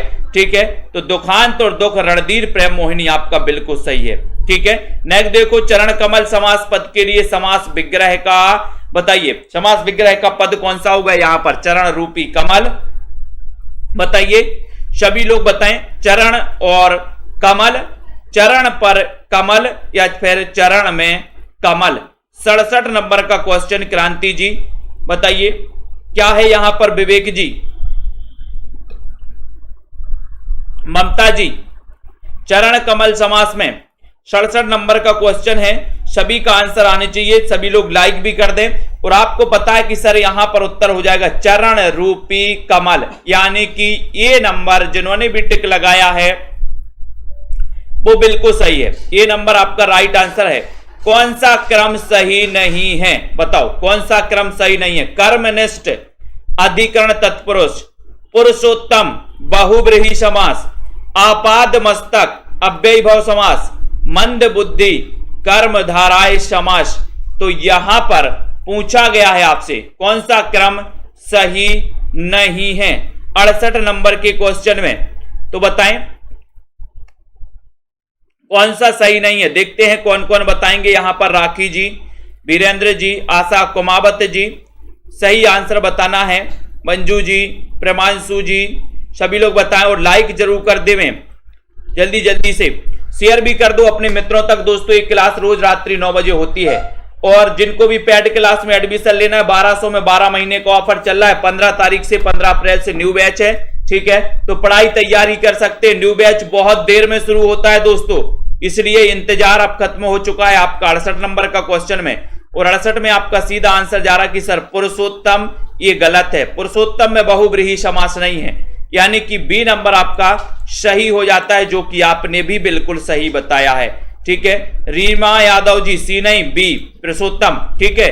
किस क्रम में समास का सही विग्रह नहीं हुआ है? 69 नंबर का क्वेश्चन, बहुत ही बढ़िया प्रश्न पूछे जा रहे हैं यहां पर। किस क्रम में समास का सही विग्रह नहीं हुआ? मुरलीधर यानी मुरली धारण करने वाला अर्थात कृष्ण, दोपहर यानी कि दोपहरों का समाहार, पतिव्रता पति का व्रत लेने वाली स्त्री, कनकलता यानी कि कनक के समान लता। तो बताओ किसका विग्रह सही नहीं हुआ है? तो आपको बताना है, बताइए 69 नंबर के क्वेश्चन में कौन कौन यहां पर सही आंसर बताएंगे। सही आंसर बताना है पूनम सैनी जी, रजनी जी, और सभी लोगों ने लगभग ठान ही लिया है कि सर हम सही उत्तर ही बताएंगे। यानी कि मुरलीधर तो सही है, दोपहर भी सही है, कनकलता भी सही है, लेकिन ये पतिव्रता पति का व्रत लेने वाली स्त्री, ये दोस्तों सी नंबर यहां पर गलत हो गया। सी नंबर यहां का उत्तर हो गया। सी नंबर आपका दोस्तों ये सही है। ये समास का सही विग्रह नहीं है। रस के कितने अंग होते हैं? रस के कितने अंग होते हैं बताओ। कमलाकांत जी, रस के अंग बताना है, 2, 4, 5 या फिर 6। बताइए कितने अंग होते हैं रस के?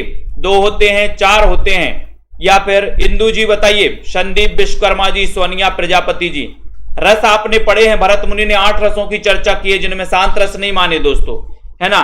4 अलंकारों की चर्चा की है भरत मुनि ने, ठीक है। सबसे प्राचीन संप्रदाय माना जाता है, कौन सा माना जाता है? रस संप्रदाय। और रस के कितने अंग माने गए ये आपको बताना है, और कौन कौन से माने गए ये भी अगर आप बता दो तो बड़ा उत्तम होगा, बड़ा ही अच्छा लगेगा।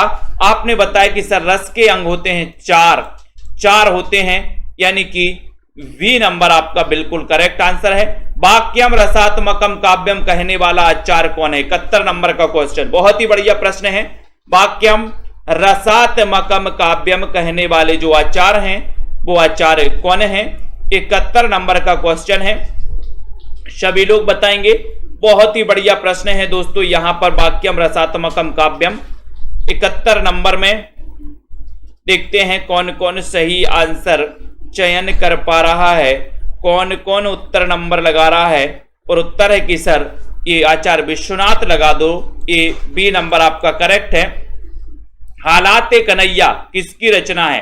हालाते कन्हैया पूछा जाता है कई बार। दीपा जी, हालाते कन्हैया के रचनाकार कौन है? खालिक खलक है, रहीम है, अमीर खुसरो या फिर अकबर है?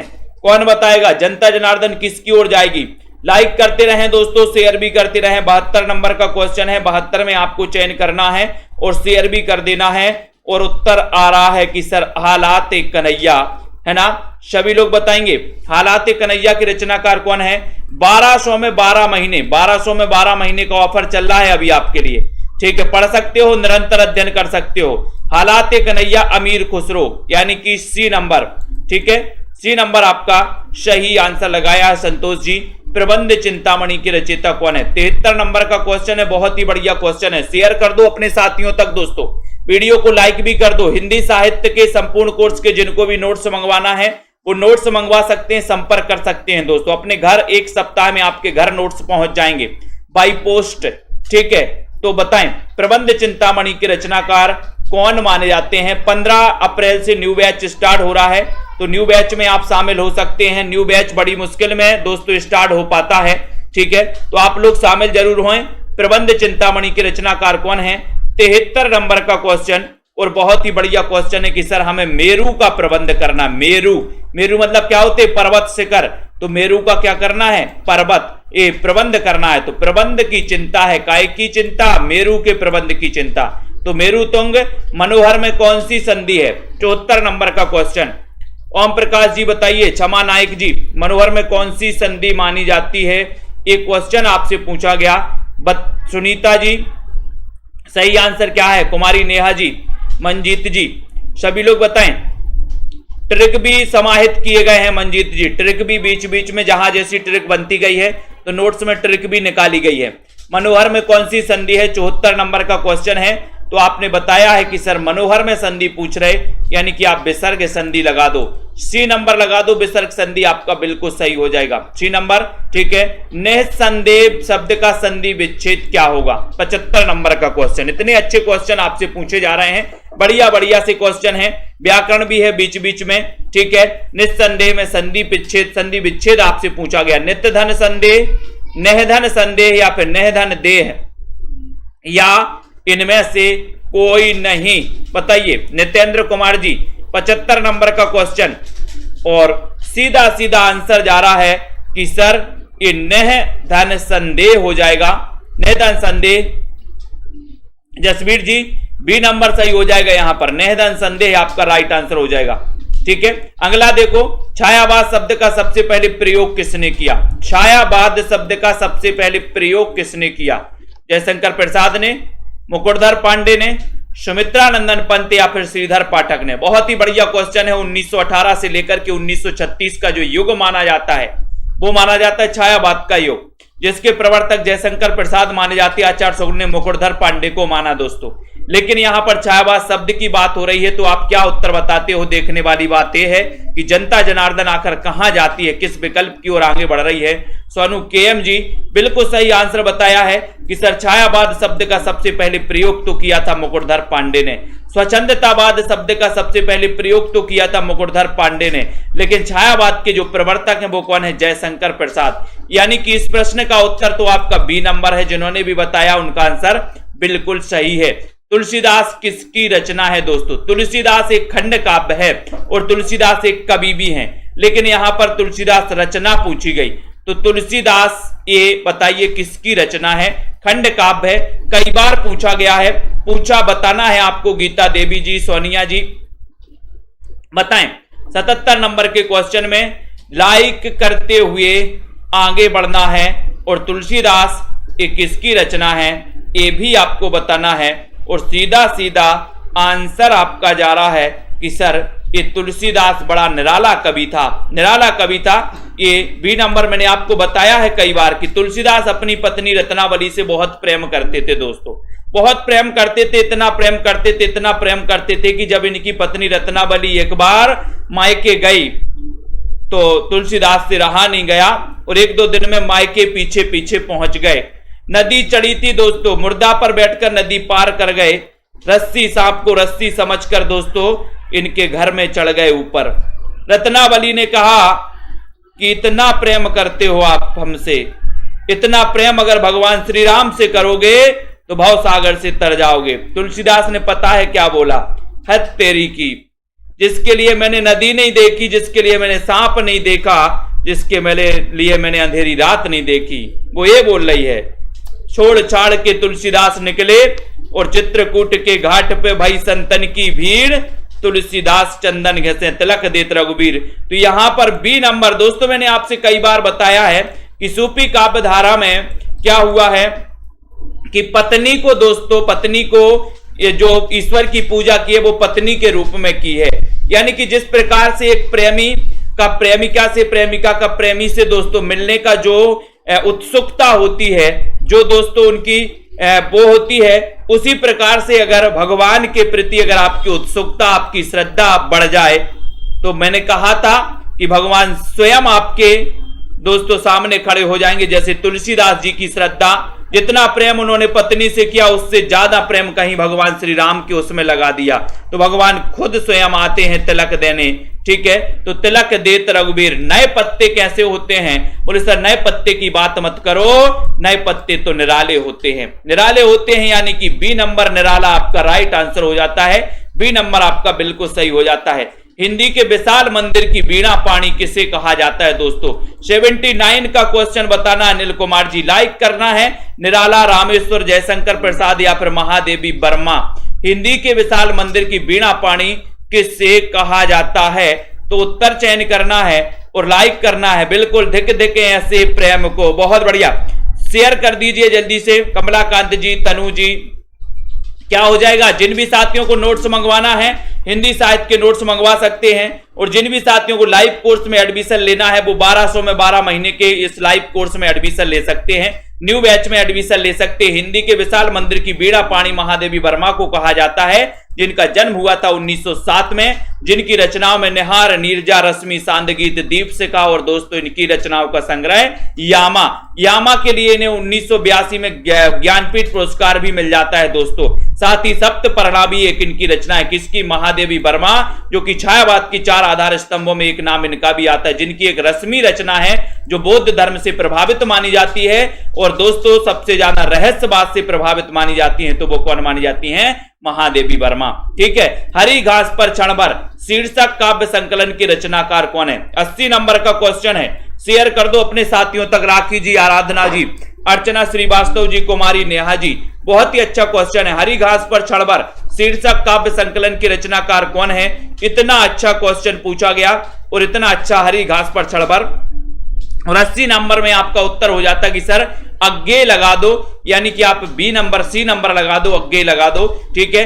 अज्ञे की किस काव्य ग्रंथ की आरंभिक पंक्तियों पर उमर खय्याम की रूबाइयों का प्रभाव है दोस्तों? बताइए। यहां पर 81 नंबर का क्वेश्चन पूछा गया है, उमर खय्याम की रूबाइयों का प्रभाव किस काव्य ग्रंथ की पंक्तियों, आरंभिक पंक्तियों पर है? ये बढ़िया सा क्वेश्चन पूछा गया राजीव मौर्य जी 81 नंबर के क्वेश्चन में। और 81 नंबर के क्वेश्चन में आपका उत्तर हो रहा है कि सर वो रचना है बाबरा अहेरी। वो रचना कौन सी है? बाबरा अहेरी।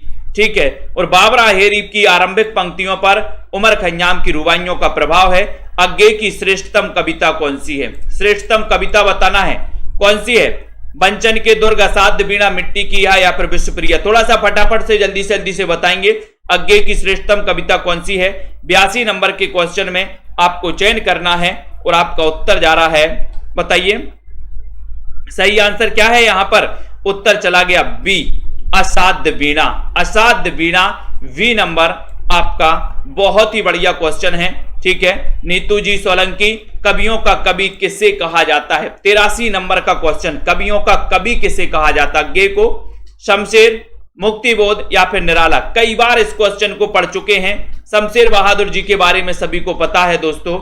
और इन्हें क्या कहा जाता है? दिनेश कुमार जी कि सर कवियों का कवि कहा जाता है, तो वो कहा जाता है शमशेर बहादुर को। ठीक है। यानी कि आपका उत्तर बी नंबर बिल्कुल करेक्ट आंसर होता है, कवियों का कवि शमशेर बहादुर को कहा जाता है। बहुत बढ़िया, बिल्कुल सही है। रचना के आधार पर वाक्य कितने प्रकार के होते हैं? 84 नंबर का क्वेश्चन पूछा गया आपसे। आलोक सिंह जी बताइए, रचना के आधार पर वाक्य कितने प्रकार के होते हैं? बहुत ही बढ़िया तरीके से आपको चयन करना है। और सभी को पता है, मैंने आपको बताया था कि एक होता है अर्थ के आधार पर, ठीक है, और दोस्तों एक होता है रचना के आधार पर। अब आप कंफ्यूज हो जाते हो। ठीक है। क्या कहा जाता है? एक तो अर्थ के आधार पर पूछा जाता है और एक रचना के आधार पर पूछा जाता है। तो आप कंफ्यूज होते हो कि हम रचना के आधार पर बता रहे हैं या अर्थ के आधार पर बता रहे। तो मैं बहुत ही अच्छी ट्रिक आपको बता रहा हूं कि जब रचना के आधार पर पूछा जाए तो रचना में 3 वर्ण आते हैं, रा, चा और ना। ये 3 वर्ण आते हैं तो रचना के आधार पर 3 प्रकार के होते हैं दोस्तों, सरल, मिश्र और संयुक्त। ठीक है। 3 प्रकार के होते हैं। और अर्थ के आधार पर 8 प्रकार के होते हैं। आ से बनता है 8 और आ से बनता है अर्थ। ठीक है। आ से अर्थ और आ से 8। तो अर्थ के आधार पर 8 है और रचना के आधार पर 3। ठीक है। बढ़िया। ईश्वर आपको सफलता दे वाक्य है, बताओ संकेत वाक्य है, आज्ञावाचक वाक्य है, इच्छावाचक है या फिर निषेध वाचक है? 85 नंबर का क्वेश्चन है। अजित जी बताइए सही आंसर यहां पर क्या जा रहा है? सभी लोग बताएंगे। दारसू शर्मा जी 85 नंबर के क्वेश्चन में ईश्वर आपको सफलता दे वाक्य किस प्रकार का माना जाता है? लाइक करते हुए शेयर भी करना है। बहुत ही बढ़िया क्वेश्चन है दोस्तों। और यहां पर उत्तर जा रहा है कि सर ईश्वर आपको सफलता दे, ये तो कोई व्यक्ति इच्छा से ही कहता है। इच्छा से कहेगा तो सी नंबर यानी इच्छावाचक आपका बिल्कुल सही है। माटी की मूर्तें, इसकी विधा क्या है? इसकी विधा आपको बताना है, ठीक है। ये तो पता है आपको कि इसके रचनाकार राम वृक्ष बेनीपुरी हैं, लेकिन इसकी विधा क्या है? विधा भी पूछी जाती है ममता जी, बताइए। प्रियंका कुमारी जी, राइट आंसर क्या है? अरुण राजपूत जी, ओम प्रकाश जी, सृष्टि ठाकुर जी। 86 नंबर का क्वेश्चन है। अपने सभी साथियों को बता दें कि 15 अप्रैल से एक न्यू बैच स्टार्ट हो रहा है सेल्फ स्टडी क्लासेस में, हिंदी साहित्य का। दोस्तों उसमें आप अध्ययन कर सकते हैं, पढ़ाई कर सकते हैं। माटी की मूर्तें की विधा क्या है? 86 नंबर के क्वेश्चन में सीधा सीधा आंसर जा रहा है कि सर ये तो क्या है, माटी की मूर्तों की हम क्या बनाएंगे? बोले एक रेखा में हम माटी की मूर्तें स्थापित करेंगे। ऐसा तो नहीं कि एक यहां कर दी, एक यहां कर दी, एक यहां कर दी, एक रेखा में माटी की मूर्तें स्थापित करेंगे। तो ये क्या हो जाएगा? रेखा चित्र हो जाएगा। यानी कि आपका जो बी नंबर है रेखा चित्र सही है। आखिरी चट्टान तक यात्रा वृत्तांत के लेखक कौन है? आखिरी चट्टान तक, बताओ। आखिरी चट्टान तक ये रेखा चित्र है और इसके रचनाकार कौन है? सभी लोग बताएं। लाइक जरूर कर दें, मित्रों को शेयर भी कर दें। दोस्तों जिन भी साहित्य को हिंदी साहित्य की हार्ड कॉपी मंगवाना है, अपने घर पर नोट्स मंगवाना है, वो मंगवा सकते हैं, जिसके 2 पार्ट हैं दोस्तों। फर्स्ट पार्ट में पद्य साहित्य, सेकंड पार्ट में गद्य साहित्य। ये 2 पार्ट में आप नोट्स आपके घर पहुंचेंगे 1 सप्ताह के अंदर, ठीक है। आखिरी चट्टान तक, बोले सर मोहन राकेश आखिरी चट्टान तक डटे रहे। बी नंबर, देवनागरी लिपि का विकास माना जाता है तो किससे माना जाता है? 88 नंबर का क्वेश्चन तनु जी, आकाश जी बताइए। हरमिंदर जी, देवनागरी लिपि का विकास किससे माना जाता है? एक अच्छा क्वेश्चन। देववाणी से, ब्राह्मी से, खरोष्टी से या फिर रोमन से? तो सभी को पता है देवनागरी लिपि का जो विकास माना जाता है वो ब्राह्मी लिपि से माना जाता है। बी नंबर ब्राह्मी लिपि आपका सही है। संघ की राजभाषा हिंदी और लिपि देवनागरी होगी। बताइए ये किस अनुच्छेद में कहा गया? ये क्वेश्चन तो कई बार पूछा जाता है, जितना सरल है उतनी बार ये क्वेश्चन पूछा जा चुका है कि संघ की राजभाषा हिंदी और देवनागरी लिपि होगी। ये बताइए किस अनुच्छेद में कहा गया है? हरमिंदर जी सही आंसर। और आपका उत्तर हो जाता है कि सर भाषा से संबंधित जो राजभाषा से संबंधित प्रावधान किए गए हैं अनुच्छेद 343 से लेकर 351 तक किए गए, जिसमें अनुच्छेद 343 में कहा गया कि संघ की राजभाषा हिंदी और लिपि कौन सी होगी? देवनागरी। तो ये नंबर आपका सही है। जयशंकर प्रसाद की समीक्षा कृति कौन सी है? समीक्षा कृति बताना है। साहित्य का समाजवाद, काव्य कला तथा अन्य निबंध, छायावाद, एक पुनर्मूल्यांकन या फिर मेरे गीत और कला। बताएं शिव कुमार जी, सभी लोग बताएंगे। लाली यादव जी, आराधना पाल जी, दिया जी। 90 नंबर का क्वेश्चन है, बहुत ही बढ़िया क्वेश्चन है दोस्तों। और जयशंकर प्रसाद की समीक्षा कृति कौन सी है? 90 नंबर के उत्तर प्रश्न में आपको उत्तर बताना है और आपका उत्तर है कि सर जयशंकर प्रसाद की जो समीक्षा कृति आप पूछ रहे हो वो कौन सी है? कौन सा लगा रहे हैं आप लोग? बहुत बढ़िया। राधिका जी, रजनी वाला जी बिल्कुल सही आंसर लगाया कि सर काव्य कला तथा अन्य निबंध, इसके रचनाकार हैं जयशंकर प्रसाद। यानी कि आपका जो बी नंबर है, बी नंबर वो बिल्कुल सही है। काव्य कला तथा अन्य निबंध के रचनाकार कौन है? जयशंकर प्रसाद हैं। बी जिन्होंने लगाया उनका आंसर सही है। सी वाले बहते गए हैं धार में कौन सा मार्क्सवादी विचारधारा का आलोचक नहीं है पूछा है। ये क्वेश्चन आ चुका है 91 नंबर में। बताओ कौन सा मार्क्सवादी विचारधारा का आलोचक नहीं है, यानी प्रगतिवादी विचारधारा का आलोचक नहीं है, ये बताना है। अनीता जी बताएं। आलोक जी हिंदी बताइए कौन सा मार्क्सवादी विचारधारा का आलोचक नहीं है, बताएं। दिनेश वीर जी, जसबीर सिंह जी, नेहा सिंह जी, संदीप विश्वकर्मा जी। 51वें नंबर का क्वेश्चन है। सौरभ वर्मा जी, लिटिल जी। और सीधा सीधा आंसर जा रहा है कि सर यहां पर नामवार से हैं। शिवदान सिंह चौहान भी प्रगतिवादी आलोचक हैं, रामविलास शर्मा भी प्रगतिवादी आलोचक हैं, नामवार से भी हैं। कौन नहीं है? विजय देव नारायण शाही नहीं है।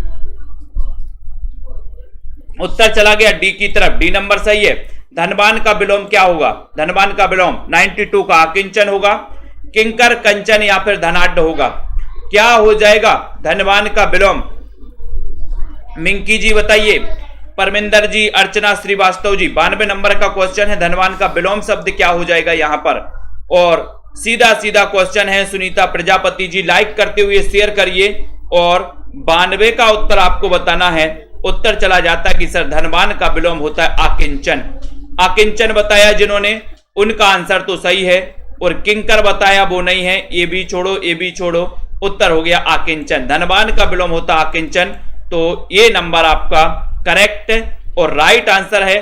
किस युग में विलोम शब्द नहीं है, जल्दी से बताइए। पंजाब मास्टर कैडर वाले जिनको भी हिंदी साहित्य के नोट्स मंगवाना है अपने घर मंगवा सकते हैं।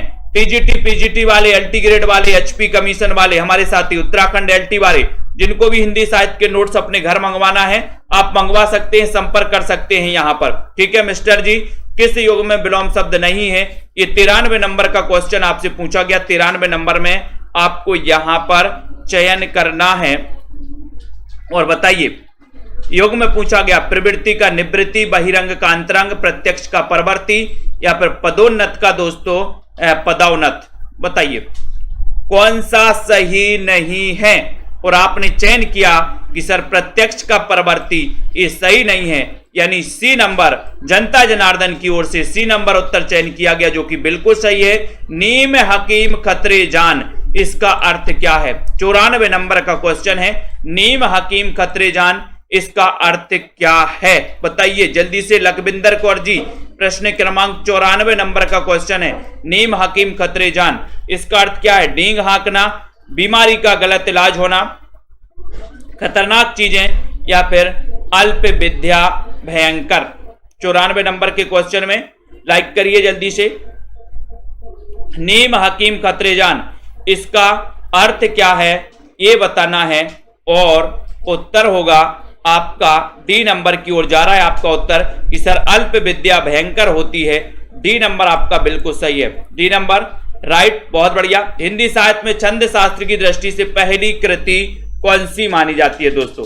पहली कृति आपको बताना है कौन सी मानी जाती है छंद शास्त्र की दृष्टि से। पहली कृति कौन सी है? छंदमाला है, छंदोर्णव है, छंदसार है, या फिर छंद विचार है? तो 95 का नंबर और बिल्कुल सही आंसर यहां पर पूछा गया है। बताएं सभी लोगों का उत्तर आ रहा है कि सर ये छंद शास्त्र की दृष्टि से पहली जो कृति है वो कृति है अनुराग जी, वो कृति है कौन सी? छंदमाला। छंदमाला यानी कि ए नंबर आपका करेक्ट है, ए नंबर आपका सही आंसर है। ठीक है, छंदमाला ये दोस्तों छंद शास्त्र की दृष्टि से पहली कृति मानी जाती है। ठीक है, चौपाई छंद में मात्राओं की संख्या कितनी होती है? 96 नंबर सही आंसर है।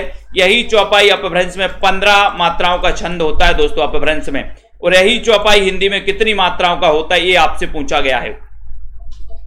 बताओ चौपाई यानी 4 पाई, और 4 पाई को स्क्वायर कर दो तो कितना हो जाएगा? 16 हो जाएगा, 16। 4 पाई को स्क्वायर कर दो 16 हो जाएगा, यानी कि यहां पर आपका उत्तर सी नंबर सही हो जाएगा 16। ठीक है, नेक्स्ट सिंहावलोकन आत्मकथा के लेखक कौन है? सिंहावलोकन ये किसकी आत्मकथा है? यशपाल, शेठ गोविंदास, चतुर्सेन शास्त्री, शांति प्रिय द्विवेदी। सिंहावलोकन आत्मकथा के लेखक कौन है? 97 नंबर का क्वेश्चन है। इतना बढ़िया सा क्वेश्चन पूछा गया है सुशील जी। 97 नंबर के क्वेश्चन में सीधा सीधा आंसर जा रहा कि सर सिंह, सिंह का क्या होता है? यश होता है। जंगल में सिंह का क्या होता है? यश, और सिंह से सिंहावलोकन यश होता है, तो यशपाल लगा दो, यानी ये नंबर लगा दो, बिल्कुल सही है। मेरी असफलताएं आत्मकथा किसकी है? मेरी असफलताएं वियोगी हरि, बाबू गुलाब राय, यशपाल, या फिर महात्मा गांधी। बोले सर गुलाब से रिलेटेड मेरी असफलताएं बहुत हैं, मेरी असफलताएं बहुत हैं, गुलाब है ना, तो याद करो यहां पर बिल्कुल सही है। बहुत बढ़िया क्वेश्चन है, जल्दी से बताना है आपको।